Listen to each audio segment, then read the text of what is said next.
खैबर पख्तूनख्वा में बल्दियाती इंतखाबात का दूसरा मरहला।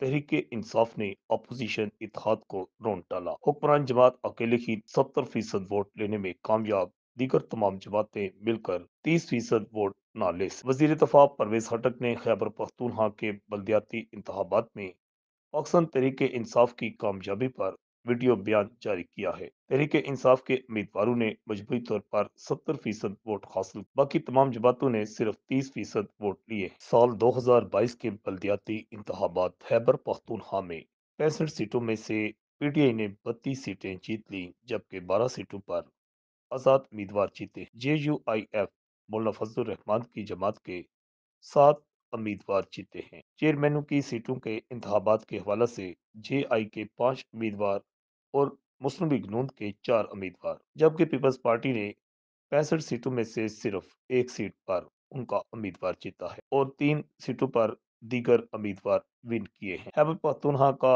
मैदान एक बार फिर तहरीक इंसाफ ने उस वक्त पार लिया है जिस वक्त वजीर आजम इमरान खान के खिलाफ तहरीक अदम एतमाद पेश की गई है। रिपोर्ट अल हिजाज न्यूज, पिशावर।